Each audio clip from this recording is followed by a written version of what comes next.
Hey guys, welcome back to Behind the Hedges. I'm your host Mitch, and tonight we're talking about Auburn's upcoming football season 2022.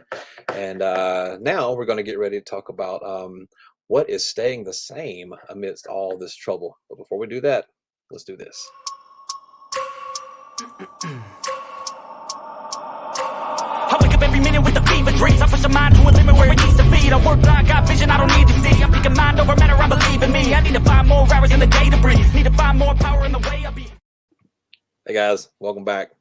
What do you say we wrap this bad boy up here, huh? um, so we've talked about expectations and we've talked about things that have changed, right? So I want to know what is staying the same, and try to get an Auburn perspective, but I also want to get a dog perspective on this too. What is staying the same in Auburn that has got you excited? Staying the same that has me excited.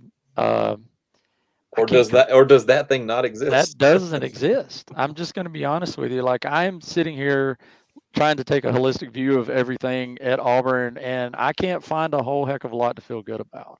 Now there are going to be fans that may listen to this, and we've got some fans with the case of the for reals and think that Harson's the greatest thing since sliced bread. I'd love to see their evidence for it. Um, but the fact of the matter is, University of Alabama had the same issues that Auburn had with the big money donors and the trustees and the people meddling in the program, and they brought Saban in, and that ended, and that's why they've been able to be successful. If Harson indeed turns out to be that person who this is just some growing pains because he's excising the cancers or whatever it is that people are saying, I don't know, but I don't think so. The trustees are still there. The Jimmy Rain is still influential in the program. I'm sure they just feels like we don't know all the ins and outs of what happened with that situation with the trustees and Harson, but it doesn't feel like much has changed outside of the fact that Harson weathered it, and as a result has some capital with some of the fans, right? Sure. Um, and I've encountered that part of the fans, being that every stadium has all of these luxury boxes and things, and so buddy of mine years ago were given tickets to scholarship level seats. Now this was back when I drank. I don't drink anymore, but we were out at a bar in Auburn getting ready to go to the game, pounded a bunch of beers. We go get on the elevator. They let us out at the luxury boxes. Now here we are looking like Dale or Tucker and Dale from Tucker and Dale versus Evil walking into this very luxury people in suits and the caviar and champagne and all of this that a lot of SEC folks probably aren't aware are going on during the game. It's a different world. We got to bump up against that power structure, right? Mhm. And of course, we were kicked out immediately. And it's like, but we came out and we were like, wow, that was surreal. That was literally like feeling like we were on another planet at a different game. Mhm. And the average fan cannot wrap their head around how the the big money donors and the trustees and things, the way that they see the game is different than we do, and they're meddling to them that power, that's whatever they've got to do for whatever reason that drives them to do this. Auburn has a very specialized version of that. Mhm. And until that is nipped in the bud, we're going to come back here year after year, every few years, if we talk about this, and we're going to be talking about some of the same problems. My feeling is Auburn has another losing season next year. The year after, maybe salvage 6 to 8 wins. That might buy Harson another year, but in 2 years, I think Brian Harson's going to be gone. Wow. Okay. Okay. So, Patrick, I want to ask you what are you looking forward to as when as it pertains to Auburn? Well, as far as what's staying the same, and me being a Georgia fan, I'm happy that it's staying the same right now. I'm happy that Harson's doing what does, and the boosters are doing what the boosters trustees do. I'm happy that Bo Nix left. Not that we couldn't beat Bo Nix because we came to Jordan Hare and we did that. Yeah. But as an SEC fan and a college football fan in general, all in all, I'm not that happy with where Auburn's at because you know this patch right here means a lot to all of us. Yeah. Football means something right here. Yeah. You know, and I know it's going to bounce back. Right now, the Dogs are up, the Tigers are down. 4, 6, however many years, from now, things will stretch out and Auburn will be back up and we may be back down. It'll come and go. That's part of being the Deep South Soldiers rivalry like we are. But normally I'm not all that reserved when it comes to my particular feelings towards teams. Mitch can tell you that.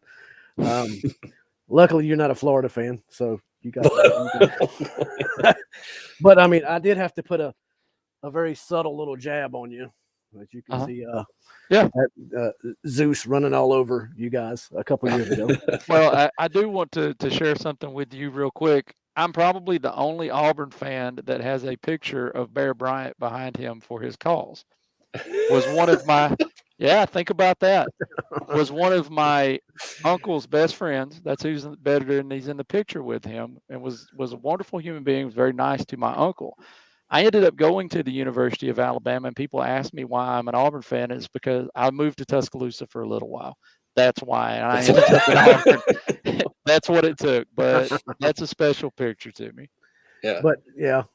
Well, Mitch, to finish up this point, you made the comment in the earlier segment about Warren talking to us like we're 5-year-olds that don't know anything about Auburn and what's going on. Yeah. I'll be 45 next week, and I don't know what the hell's going on in Auburn right now. It's part of being. It's what I love about being an Auburn fan, right? Like it is. I've been an Auburn fan for 25 years now, and in the interest of full disclosure, of course, I was raised a Bama fan, right? Mm-hmm. But I equate that to being raised in a cult. You're not given a choice, and so when I went to Bama and they played these football highlights at my academic, the orientation, I'm like, I'm never playing football here. I want football everything, right? And I have people I love, I adore in Tuscaloosa. I really do. And I have a lot of good friends there. But my brother talked me into moving to Auburn. I fell in love with the town. And before the big streak, Auburn was winning the big streak. I became a fan back when Auburn was not very good. And what I loved about Auburn fans back then is they would look at you and they'd say, we're not very good. And Bama fans would be like, we're going to win a national title next year. And I just liked that it was more fun. And part of that fun is the uncertainty, right? I get winning championships is fun. I mean, but it comes to a point to where it's like you're playing to not win. I mean, to not lose. And all of that is great. But, I got to tell y'all, I've enjoyed the hell out of being an Auburn fan. I mean, if you think of the crazy things that have happened in Jordan-Hare and all of these wild memories and stuff. Yeah, you guys have persistently had the but factor. Yeah.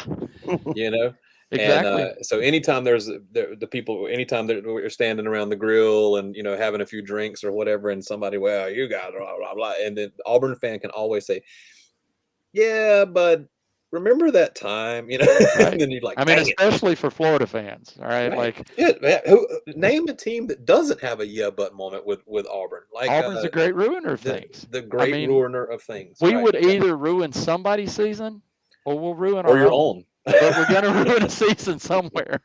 So there's the GIF. I'm sure you've. I know Patrick's seen it. Whatever, with Kirby standing on the sideline eating the popcorn at a. Mm-hmm. He's looking at a high school recruit, I think, and he's eating the popcorn, and so the camera is on him, and then the kid on the field does something amazing, and Kirby just like goes, whoa, and then like turns around like, did you see that with his popcorn? Mm-hmm. And so I love that. I love that little GIF. But when I bring that up because when I look at what's going on in Auburn, that's me. I'm Kirby. You know what I mean? I don't know what's going on in Auburn, but I know that whatever it is, anybody who tells you they know are lying to you. Right.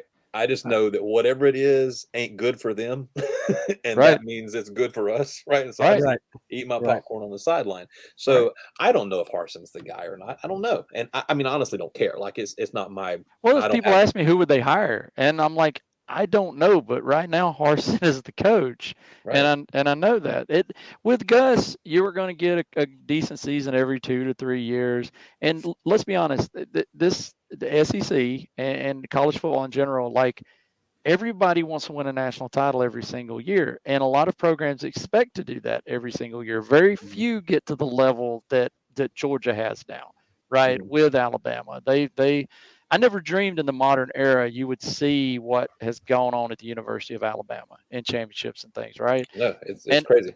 but if anyone's going to follow that up right now, and if anyone's going to take up that mantle, that dynasty, I mean, it's a good time to be a Georgia fan. Sure. Yeah. I agree. Kirby's 10 years younger Mm-hmm. than Saban was when he started this run. Right. And And Kirby's off to a better start. And yeah, he's already got his foot in the door. I think he's a better coach than Dabo Swinney as well. A lot of folks thought Dabo would be the one to take that up. So I'll be fair and say that Dabo's not a bad coach. No. I will say that what Dabo struggles with is the change in the game. There is a change in the game, and like we said earlier, it doesn't matter whether you like it or not, it's there. And Dabo hasn't quite figured out how to put himself aside and just sort of embrace those changes. And I think he's going to get left. I think Clemson, unless Dabo is able to shift that paradigm, that thought paradigm, I think they're going to get left in the dust, man. You know, the teams that are able to embrace that and just sort of roll with it, right? Those are the teams that are going to be around. The story is that Harsin is kind of an old school, hard nosed guy, and that's not going to fly anymore. I mean, you've got to figure out a way to work with the NIL stuff, with the transfers. I mean, still recruiting is absolutely essential. Like you must stock the shelves, right? You must stock the shelves. Then you got to keep the stuff on the shelves, right? And then maybe steal something from somebody else's shelves. Players have never had more power than they have right now in college athletics, right? And that's really exciting to me. It's exciting to me. I think it's great.